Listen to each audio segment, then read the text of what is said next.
আসসালামু আলাইকুম সবাইকে। অবাধ্য প্রণয় গল্পের 34 নাম্বার পার্ট। তো বেশি কথা না বলে চলুন গল্প শুরু করা যাক। রাইসা, তোর শ্বশুর বাড়ির লোক তোকে কেমন দেখে? ওরা তোকে দিয়ে কি খুব কাজ করে নেয়, মায়ের মতো অত্যাচার করে? দেখে কোথায় মেরেছে তোকে? তুই খুব কষ্ট পাচ্ছিস না? বলে এলোপাথারি রাইসার হাতের জামা খুলে হাত দেখতে লাগলো। ভালোবাসার বোন বলে কথা, তাকে আঘাতের হাত থেকে বাঁচাতেই এমন করলো। যদি এখানেও আঘাত পায় নিজেকে ক্ষমা করতে পারবে না। রাইসা শান্ত হতে বলল, আপু তুমি এভাবে উতলা হচ্ছ কেন? এই বাড়ির সবাই অনেক ভালো আপু। জানো আম্মু আমাকে তো কোনো কাজই করতে দেয় না, সব সময় কেমন শাসন করে কাজ করতে না দেওয়ার জন্য। আবার যখন তখন শুধু খেতে বলে। আমি কি এত খাই? আবার আমাকে বলেছে আম্মু আব্বু ডাকতে। আর মার্জিয়া আপু অনেক ভালো, তোমার মতো আমাকে ভালোবাসে। সানজিদার চোখ থেকে অশ্রু গড়িয়ে পড়ল। রাইসা বলল, আপু তুমি কাঁদছো কেন? সানজিদা বলল, কই কাঁদছি, এটা সুখের কান্না। আসলে একটা বোন আরো কিবা চাই, তার ছোট বোন সুখে আছে এটাই তার পরম পাওয়া। বোনের সুখটাই তার কাছে সবচেয়ে বড়। তারপর বলল, তোর বড় তোকে খুব ভালোবাসে তাই না? তো তোর বর কোথায়? তাকে দেখছি না তো। বেশ জিজ্ঞাসা দৃষ্টিতে সানজিদা কথাটুকু বলল। মুহূর্তে রাইসা হাসি মিলিয়ে গেল সাদা মেঘের ভেলার মতো। তারপর বলল, কিরে কথা বলছিস না যে? রাইসা বলল, আপু উনি আমাকে ভালোবাসে না, উনি তো তোমাকে ভালোবাসে। আর ওনার রুম অন্য, এই রুমে শুধু আমি একাই থাকি। চক্ষু সরো করে জিজ্ঞাসা করলো, কি বলছিস আমাকে ভালোবাসে মানে? তোদের তো বিয়ে হয়ে গেছে, তাহলে সে অন্য রুমে, তুই অন্য রুমে, এসব কি? রাইসা আর লুকালো না। কার থেকে লুকাবে? তার বোনরূপী ছায়ের কাছে। রাইসা বলল, আপু উনি তো আমার মুখও দেখতে চায় না। আর না এই বিয়ে মানে, আমাকে তার আশেপাশে যেতে বারণ করেছে। উনি আমাকে মানেন না আপু। আর মানবে কেন? তোমার সাথে বিয়ে হওয়ার কথা ছিল, আমি তো তোমার জায়গা কেড়ে নিয়েছি আপু। তুমি এখন এই বাড়িতে থেকে যাও, আমি গ্রামে ফিরে যাব। তুমি বিয়ে করো না ওনাকে, তাহলে আর আমাকে এমন কথা বলতে পারবে না। জানো আপু উনি আমাকে বলেছে আমি নাকি অভিশপ্ত। আমি তো ইচ্ছে করে বিয়ে করিনি আপু, আমার তোমার কথা খুব মনে পড়ে। চলো আমরা আবার বাড়ি ফিরে যাই, সেখানে হাসি খুশি থাকবো। সানজিদা আগের কথায় চক্ষু ভিজলো, পরের কথায় ঠোঁট বেঁকে হাসলো।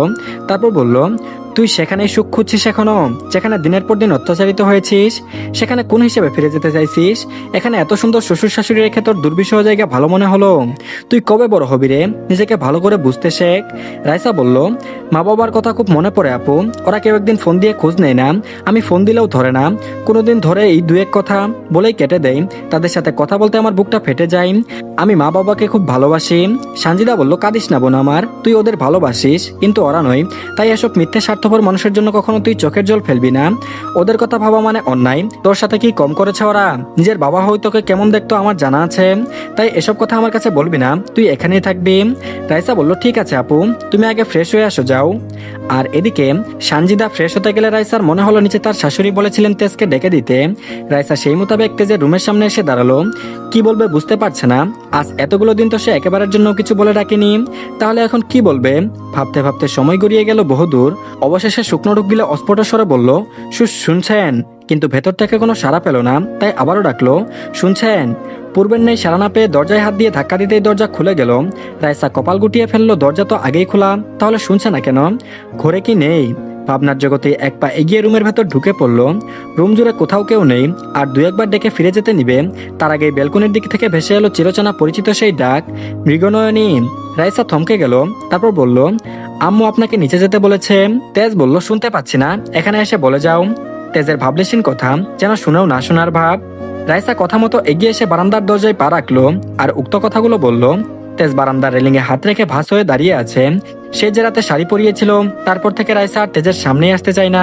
হয়তো লজ্জা পেয়েছে মেয়েটা, কিন্তু তার অনুপস্থিতিতে যে একজন ভীষণ জ্বালাই, সেটা বুঝবে কি করে মেয়েটা? রাইসা যেতে ঘোরার জন্য পদক্ষেপ নিলেই তেজ রাইসার হাত ধরে টেনে আনলো বারান্দায়। রুমের দিকে কাচের দেয়ালে দুই হাত দুই পাশে চেপে ধরলো শক্ত করে। চোখে যেন অগ্নির মতো সীসা বের হচ্ছে। রাইসা ভয়ে হঠাৎ আক্রমণে দিশাহারা হয়ে উঠল। কাপা কাপা চোখে তেজের দিকে তাকিয়ে দেখলো তার চোখ লাল টকটকে। এমন কেন বুঝতে পারলো না। আস্তে করে হাত মুচড়াতে মুচড়াতে মাথা নিচু করে বলল, ছাড়ুন আমি নিচে যাব। তেজ রাইসার কাপা কণ্ঠে গুরুত্ব না দিয়ে আরো শক্ত করলো হাতের বাঁধন, তবে নরম কণ্ঠে বলে উঠল, মৃগনয়নী এভাবে আমার সামনে আসলেই পালাতে চাও কেন? কি সমস্যা? আমি কি খেয়ে ফেলবো? একবার বলেছি আমার থেকে ডিস্টেন্স মেনটেন করবে না, এই কথা দ্বিতীয়বারের মতো বলেছি। আমার থেকে নিজের থেকে দূরে যাওয়ার চেষ্টা করো না, এরপর আমি আর সুযোগ দিব না। রাইসা বলল, আপনি নিজেই তো বলেছেন আমাকে সামনে না আসতে। তেজ বলল, সেটা কবে বলেছি? এখনো সেই কথা মেনে চলছো? আর রিসেন্টলি যেই কথা বলে যাচ্ছি সেই কথা কানে যায় না? রাইসা বেশ উসফুস করে উঠল। তেজ রাইসার হাত ছেড়ে দিল, তবে মাঝেকার দূরত্ব কমিয়ে আনলো। রাইসা ভয়ে লেপটে গেল দেয়ালের সাথে। তেজ রাইসার বেবি হেয়ারগুলো কপাল থেকে গুছিয়ে দিতে লাগলো এক হাতে। এতে যেন রাইসা বরফে পরিণত হয়েছে। তেজের এমন শীতল চাহনি কেমন তার ভিতরিদয় কম্পিত করছে বারবার। তেজ জিজ্ঞাসা দৃষ্টিতে বলল, আচ্ছা তোমার নাম মৃগনয়নী রাখলো না কেন? এই নামটা তো তোমার সাথে বেশি মানাতো। তেজের কথা শুনে রাইসা যেন আরো বেশি অপ্রস্তুত হয়ে গেল। মাথা নিচু করে দাঁড়িয়ে রইল, বুকের ভেতরটা ধুকপুক করে কাঁপছে। এত কাছে দাঁড়িয়ে আছে তেজ, তার নিঃশ্বাসের উষ্ণতা যেন গাল ছুঁয়ে যাচ্ছে। রাইসা আস্তে করে বলল, আমার নাম ছোটবেলায় রেখেছে, আমি কিভাবে জানবো? তেজ মুচকি হেসে বলল, ভুল করেছে যে তোমার নাম রেখেছিল। তোমার চোখ দুটো দেখেছো কখনো আয়নায়? একদম হরিণের মতো বড় বড়, ভীতু কিন্তু ভীষণ সুন্দর। জানো তো, এই ভীতু আমার সাথে মোটেও যায় না। তবে এই ভীতু মৃগনয়নী ভীষণভাবে যায়, খুব করে যায়। ঘুমটাবতী মৃগনয়নী। আচ্ছা, এই নামে ডাকলে তোমার কোনো সমস্যা আছে? রাগ করো? রাইসা এই কথা শুনে যেন আরো লজ্জায় লাল হয়ে গেল।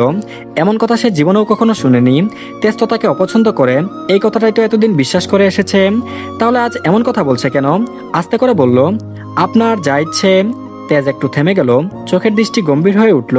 কয়েক মুহূর্ত চুপ থেকে ধীরকণ্ঠে বলল, তোমার সমস্যা থাকলেও আমার কিছু যায় আসে না, আর সমস্যা না থাকলেও কিছু আসে যায় না। আমি মৃগনয়নী বলেই রাখবো, একদম ইউনিক নাম, ঘুমটাবতী মৃগনয়নী। রাইসা মাথা তুলে তাকালো। তেজের চোখে আজ এক অদ্ভুত কমলতা, কিন্তু সেই চোখের ভেতর আবারও কোথাও যেন রহস্যে ঘেরা। তেজ রাইসার অতি কাছে থাকায় কেমন মনের ভেতর তোলপাড় সৃষ্টি চলছে। রাইসার দিকে ঝুঁকে একেবারে যেন চেপটে যাচ্ছে। মাথায় সুন্দর করে হাত বুলিয়ে রাইসাকে থুতনিতে হাত রেখে উঁচু করে নিজের দিকে করলো। রাইসা চুপ। তেজের সেই অদ্ভুত চাহনি দেখে মাথা নিচু করতে চাইলেও পারলো না।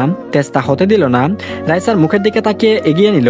ক্ষণিকের জন্য রাইসার বুকের ভেতর গুরুম গুরুম মেঘের গর্জন চলল। অকপটে চেয়ে থাকা চোখ দুটো বন্ধ করে নিল। ভয় আবেগ দুই মিলে অন্য এক জগতে বসবাস করলো। তেজের কাছে আসার গতি খুবই ভয়ঙ্কর। পুরুষালী শরীরের যে এমন মারাত্মক ঘ্রাণ থাকে, রাইসা এ পর্যন্ত এত গভীরভাবে উপলব্ধি করেনি। এর আগেও দাঁড়িয়েছিল তেজ, তবে সেটা আর ভয়ের কারণে সেই অনুভূতি বুঝতে পারেনি।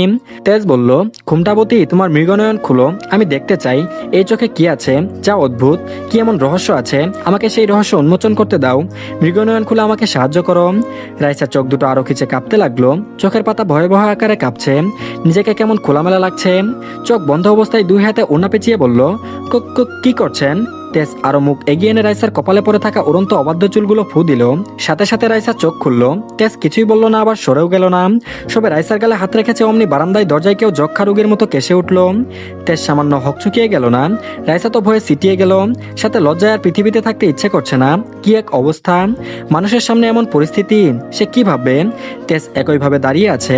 রাইসা অসহায় দৃষ্টিতে তাকালো তেজের দিকে। এতক্ষণে তেজ রাইসার উনা মাথা থেকে টেনে একেবারে চোখ মুখ ঢেকে দিল। এরপর ব্যালকনির দরজায় দাঁড়িয়ে থাকা ব্যক্তিকে বলে উঠল, যক্ষা রোগে আক্রান্ত ব্যক্তি রাস্তা থেকে সরে দাঁড়ান, মৃগনয়নী নিচে যাবে। রাইসা বেশ লজ্জা পেল এমন ডাকে। সামনে আসলে দাঁড়িয়ে আছে ইমরান। নিচে যায়নি ভেবে নিচেই উপরে এসে দেখা করতে চলে এসেছে। আর এসে এমন ডালমেকুচ কালা হায় হবে ভাবতেই পারেনি। রসিকতা নিয়েই বলল, দুঃখিত, আমি সরে দাঁড়িয়েছি, আপনার মৃগনয়নীকে যেতে বলুন। তেজ গম্ভীর কণ্ঠে বলল, তোর মুখে যেন দ্বিতীয়বার মৃগনয়নী নাম না শুনি, এই নামে ডাকার অনুমতি আমি তোকে দেইনি। পরপর রাইসার দিকে তাকিয়ে সরে বসে বলল, নিচে যাও। রাইসাও মনে মনে বলে, ছেড়ে দে মা, কেঁদে বাঁচি, এখান থেকে যেতে পারলে জীবন বাঁচে। এমন গলাকাটা মুরগির মতো পরিস্থিতিতে ঝুলে আছে। আর এদিকে রাইসা প্রায় দৌড়েই বারান্দা থেকে বেরিয়ে এলো। বুকের ভেতর ধুকপুক শব্দ যেন নিজের কানে পরিষ্কার শোনা যাচ্ছে। মুখটা লাল হয়ে আছে লজ্জা আর ভয়ে। মাথায় উড়নাটা ঠিক করতে করতে সিঁড়ির দিকে এগিয়ে গেল। পেছনে দাঁড়িয়ে ইমরান ঠোঁট চেপে হাসি আটকানোর চেষ্টা করছিল। তেজের দিকে তাকিয়ে বলল, ভাই, মনে হচ্ছে আপনার মৃগনয়নী খুব ভয় পেয়ে গেছে। তেজ কটমট করে তাকালো, তারপর বলল, চুপ কর, বেশি কথা বলিস না, আর বারণ করছি তো এই নামে ডাকবি না। ইমরান হাত তুলে আত্মসমর্পণের ভঙ্গি করলো, তারপর বলল, আচ্ছা বললাম না আর কিছু, তবে ফুপির কাছে তো অন্য কাহিনী শুনলাম। আর এখানে তো তুই যে দেখা তুই জানা সানাম গানের লিরিক্স চলছিল, এমন খিচুড়ির মতো ডাল হবে জানলে আসতাম না, বিশ্বাস কর। তেজ কোনো জবাব দিল না, শুধু দূরে তাকিয়ে রইল। তার চোখে যেন এক অদ্ভুত চিন্তার ছায়া। ইমরান আবারও বলল, কি ব্যাপার, বিয়ে করে নিলি অথচ একটা খবরও দিলি না? এভাবে হুটহাট বিয়ে করে খবর বাঁচিয়ে কি হানিমুনে যাওয়ার প্ল্যান? তেজ ঘুরে তাকিয়ে বলল, হুটহাট বিয়ে মানে? আমি একেবারেই বিয়ে করেছি। আর পরিস্থিতি কেমন ছিল এটা তোকে বলেছিলাম, এখন আবার নাটক করলে লাথি খাবি। ইমরান বলল, হ্যাঁ, সেটা অবশ্যই ঠিক বলেছিস। তো এখন কেমন চলে সংসার জীবন? ভাবিকে তো দেখতেই দিচ্ছিস না। এত সেপ তো একটা বাচ্চা আলা মুরগিও তার বাচ্চার জন্য করে না। যদিও আমি কিন্তু দেখেছি, তাই আমার কাছ থেকে লুকিয়েও লাভ নেই। ভাবি কিন্তু মাশাআল্লাহ, তুই এত সুন্দর পুতুলের ডিব্বা পেয়েছিস রে। তেজ চোখ গরম করে দৃষ্টিপাত করতেই ইমরানের হাওয়া ফুস হয়ে গেল। আর নীরব ঘাতক তেজ বলল, তুই কবে বিয়ে করছিস? ইমরান বলল, জানি না রে, কবে যে কপালে বিয়ে আছে। আর সবচেয়ে বড় কথা, যাকে বিয়ে করব তারও তো মত থাকতে হবে, তাই না? মিয়া বিবি রাজি তো কেয়া কারেগা কাজী। আমার মিয়া বিবি এখনো কিছু বলেনি। তেজ বলল, তুই বলেছিস বিয়ে করবি? ইমরান হতাশ চোখে বলল, না ভাই বলিনি, বলার পর কি যে হবে এই ভয়ে বলিনি। আতঙ্ক কোন দিকে বলা যায় না, তাই চুপচাপ আছি, দেখি জল কত দূর গড়াই। তেজ হালকা হেসে বলল, জল গড়াতে দিলে মহাসাগর পর্যন্ত গড়িয়ে যাবে, আর পাত্রে তুলে রাখলে সে একান্তই নিজের হবে। তাই সময়ের উপর নির্ভর করে কোনো কিছু রাখতে নেই। সময় ধোঁকা দিতে বড্ড ভালোবাসে, অথচ ঘড়ির কাঁটা নির্দিষ্ট হয়ে চলে। তারপর বলল, তুই ঠিক কি বলতে চাইছিস? তেজ বলল, বুদ্ধিমানের জন্য ইশারাই যথেষ্ট। ইমরান মাথা চাকালো, এরপর বলল, যাই হোক, নিচে সবাই অপেক্ষা করছে, চল যাই। তেজ ধীর পায়ে ঘর থেকে বেরিয়ে গেল। এদিকে রাইসা নিচে এসে বসার ঘরের সামনে দাঁড়িয়ে কিছুটা স্বাভাবিক হওয়ার চেষ্টা করছে। বুকের ভেতর এখনো কেমন অস্থিরতা। তেজের আচরণটা পুরোই অন্যরকম ছিল। মেহেরিমা নয়ন রাইসাকে দেখে মৃদু হাসলেন। তেজকে ডেকেছ মা? রাইসা মাথা নাড়ালো, জি আম্মু, উনি আসছেন। কণ্ঠ ছিল ভীষণ অস্থির ও কম্পিত। ঠিক তখন ওই সিঁড়ি বেয়ে নিচে নামলো তেজ, আর তার পেছনে ইমরান। সানজিদা বসেছিল চুপচাপ। তেজকে দেখে তার চোখে এক মুহূর্তের জন্য থমকে গেল। অতীতের কত স্মৃতি যেন হঠাৎ সামনে এসে দাঁড়ালো। তাকে বিয়ের আগে ফটো দেখানো হয়েছিল, যদিও এতদিনে ভুলে গেছে। কিন্তু এই বাড়ি জুড়ে একটাই ছেলে, আর ইমরানের সাথে আসছে দেখে আন্দাজ করে নিল এটাই তেজ। তেজও তাকালো সানজিদার দিকে। দুজনের চোখ কয়েক সেকেন্ডের জন্য এক অদ্ভুত নীরবতা তৈরি হলো। মেহেরিমা নয়ন সেই নীরবতা ভাঙলেন। তেজ, এ হচ্ছে সানজিদা, রাইসার বড় বোন। তেজ ধীরে ধীরে মাথা নাড়ালো, তারপর বলল, জানি। মাত্র একটা শব্দ, কিন্তু সেই শব্দের ভেতরে যেন কত অজানা অর্থ লুকিয়ে আছে। এই মানুষকেই তো বিয়ের দিন রিজেক্ট করে দিয়ে চলে গিয়েছিল। এখন বোনের স্বামী রূপে দাঁড়িয়ে থাকা মানুষের দিকে তাকিয়ে রইল। সানজিদা ঠোঁটে সামান্য হাসি এনে বলল, কেমন আছেন? নির্লিপ্ত কণ্ঠে বলল, ভালো, তুমি? সানজিদা বলল, জি আমিও ভালো আছি। কিছু না বললে ভদ্রতা দেখায়, যেখানে তেজের মা স্বয়ং পরিচয় করিয়ে দিচ্ছে। রাইসা সবকিছু চুপচাপ দেখছে। তার বুকের ভেতরটা হঠাৎ কেমন করে উঠল।